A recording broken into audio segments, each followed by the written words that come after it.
I'm sure glad we are safe here in America. Daddy?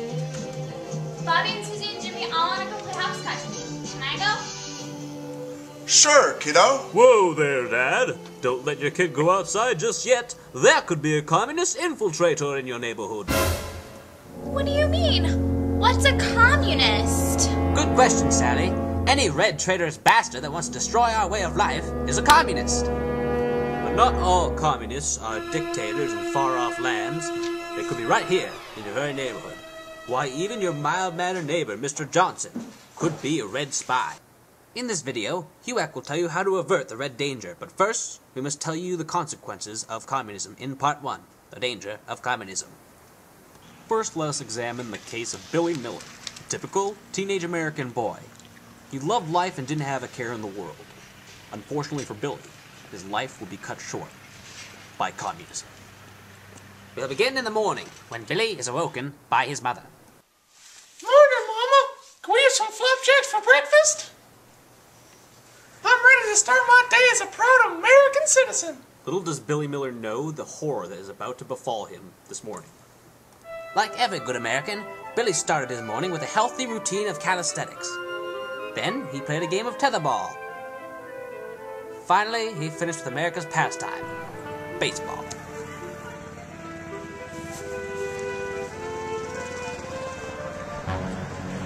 This your ball, Johnny? Gee, golly, Mr. Johnson, I'm sorry I hit the ball in your yard. That's okay, Johnny. Maybe we can play catch later. Well, gee, mister, that'd be swell. All right, Johnny. Be safe now.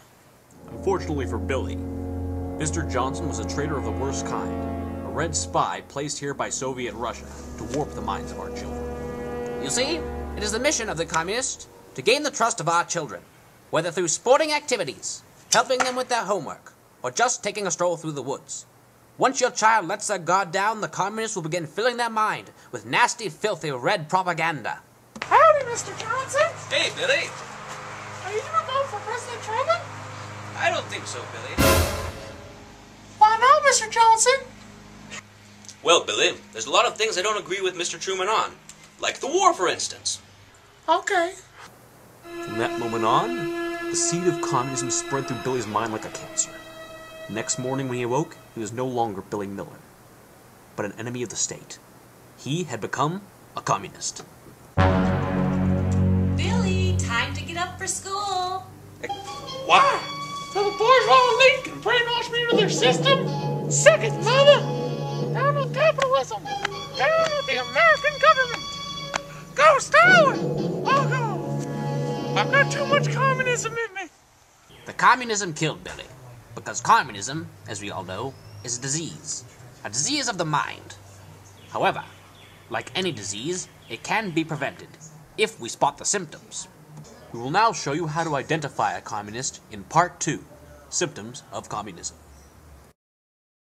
While his disguise is clever, the communist exhibits several signs which can give him away, such as his contempt for the government. Making too many tax cuts. Or this. I'm sick of the government raising taxes.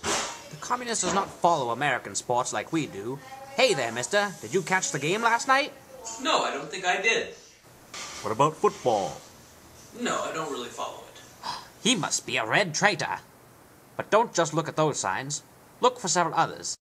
Some people are more likely to be communist than others. For example, intellectuals are more likely to be communist. So are minorities, immigrants, and homosexuals. Don't trust left-handed people, I don't like hot or dogs. people who don't like hot dogs. Also, don't trust actors, professors, hipsters, hooligans, ruffians, solicitors, busybodies, no-good-nicks, vegetarians, filmmakers, authors, disgruntled postmen, sanitation workers, and generally all social undesirables are not to be trusted. They could all be communists. Now that you know how to spot the communist, he will now show you what to do when you find him. Let us learn by Cindy's example. She is seen here, skipping down the lane, when she notices Mr. Johnson. She's seen him around the neighborhood before, and he seems like a swell fella. But wait, something's not right. On closer examination, Cindy notices that he's a communist. Look out, Cindy! He's headed straight for you. Fortunately for Cindy, she was taught in school what to do if she sees a communist. Step 1. Duck and cover. Step 2.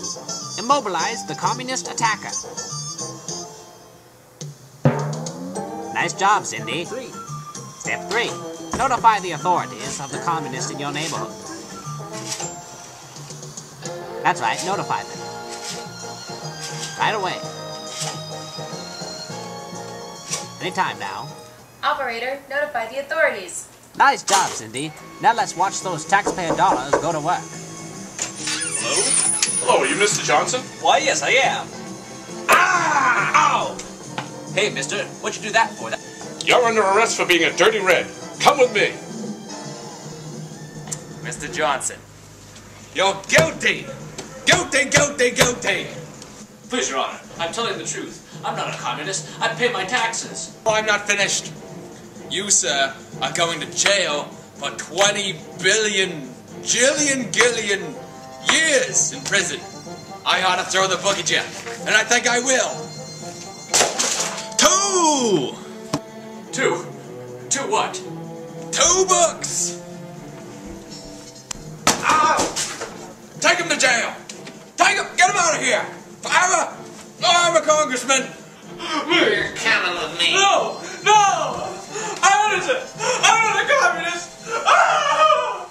Golly gee, I had no idea. I'll have to think twice before leaving the house again. Don't worry, Sally. Next time you do, you'll be prepared to face the Red Menace head on. This has been a presentation by HUAC. Stay safe, America. Stay safe.